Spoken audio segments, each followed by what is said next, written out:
Чоколадото и сокот некогашните задоволства денес недостижен луксус. Граѓаните на Штип алармираат дека цените се качуваат со брзината што ги остава без зборови, а уште повеќе без вкусна чоколадо. Особен скок на цената забележале подмрзнувањето на цените, па затоа маркетите најверојатно понатаму ќе останат само места за пресметка, а не за купување. Ја еден пат взимаше сок, еден газоза една, взимам 39 до 40.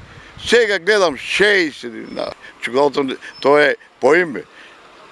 Чоколадото вземеш сега, понапред се, па взимаш се, сека, и чоколадо не можеш, ни сок, ни па кафе. Док чоколадо иде питувам, од тука жито, шо е, питувам, викам, де, така толкова е.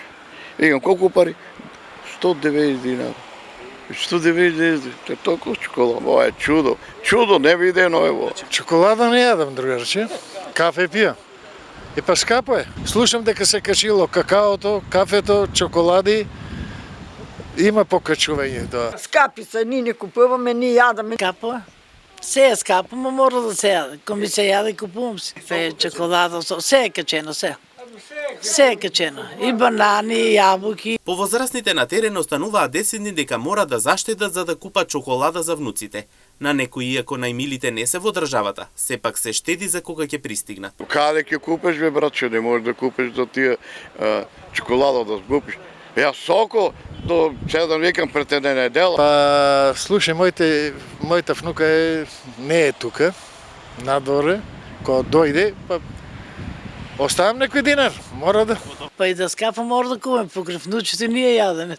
Кога можеш да му купиш, ќе му купиш, на внучите мора да купиш. Скапо ефтино ќе купиш. После на крај нема, само ќе си гледаш да има за леп. Каде ќе купиш, бе, братче, не можеш да купиш до тие чоколада да сгупиш. Ја соко, до седам викам пред една недела. Инаку за енормно зголемени цени, вчера премиерот Мицкоски потенцираше дека ќе има мерки. Доколку трговците прават нови итриги со цените во маркетите, ќе има мерки кои ќе важат до крајот на годината.